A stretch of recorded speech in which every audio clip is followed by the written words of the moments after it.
Alors c'est hyper intéressant comme exemple, je vais prendre la balle au rebond parce que très clairement le saut à la corde est particulièrement à la mode dans une discipline dont tu entends beaucoup parler, le CrossFit.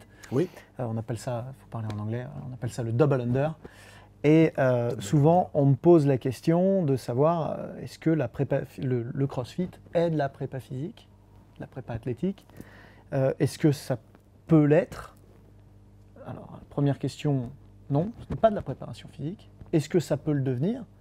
Oui, si on se met à cadrer les différents ateliers qui sont à notre disposition dans un circuit de CrossFit pour qu'ils prennent sens au vu de ce que l'on prépare. Donc effectivement, dans un atelier de CrossFit, on a de la corde à sauter, des exercices gymniques, des exercices athlétiques, issus de l'athlétisme, et des exercices haltérophiles. Donc avec tout ça, on arrive éventuellement à constituer un circuit comme tu l'appelles Confitech, mais pas de manière complètement aléatoire et pas de manière égale pour tout le monde. C'est-à-dire que clairement, le double under du joueur de badminton n'est pas celui du coureur de 110 mètres. Ouais. Exactement, exactement. Ah bah sur le CrossFit, si je laisse aller mon fiel, je pense qu'on va perdre quelques auditeurs. Parce que c'est quand même à la mode. Hein, voilà. C'est très très à la mode. Bon, moi, je voudrais simplement resituer. Le CrossFit, c'est jamais que le concept du circuit training. D'abord, le circuit training, il existe. Un atelier sur une durée et une durée de repos qui permet de passer d'un atelier à un autre et on enchaîne comme ça. C'est le circuit training. On sollicite différentes cibles du corps, on décide avec alternance haut du corps, bas du corps, tronc, haut du corps, bas du corps, tronc. Et là-dedans, j'aime beaucoup comment tu rebondis, on doit retrouver la discipline pour laquelle ce circuit training est fait. Après, ça a été récupéré par une franchise américaine.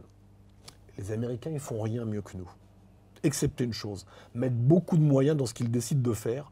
Regarde le débarquement en Normandie, on le sera reconnaissant jusqu'à la 10e génération. Mais c'est tout. En termes de finesse méthodologique, c'est des billes. Ils récupèrent ce que l'on fait. Et donc, là, on est arrivé dans un truc, il faut brûler. Alors, il faut brûler. Donc, il n'y a pas de repos, contrairement au circuit training qui, lui, voit une alternance. On enchaîne, on brûle, on brûle, on brûle, on brûle. Et c'est vrai, on brûle bien à ce truc-là. Mais le problème, c'est les malfaçons, les fautes d'exécution, dans cette frénésie de faire du volume pour du volume. Et ça me dérange beaucoup. Voilà. C'est pour moi une des différences fondamentales entre le CrossFit et la préparation physique. Alors après, le CrossFit est effectivement un sport mutant qui progresse aussi en termes de pratiques techniques et d'exigences techniques. Donc ils avancent de plus en plus vers quelque chose de plus en plus qualitatif et sécuritaire. D'accord. Mais néanmoins, je suis d'accord avec toi, tant qu'on ne maîtrise pas sa charge complètement, on n'est pas dans le registre de la préparation athlétique. Non. Et maîtriser sa charge, ça veut dire contrôler en termes de quantité le nombre de reps, le nombre de séries et le volume global de travail. En termes de qualité, le répertoire gestuel que l'on va choisir et comment on va l'orienter. La fameuse motricité athlétique en service de. Exactement.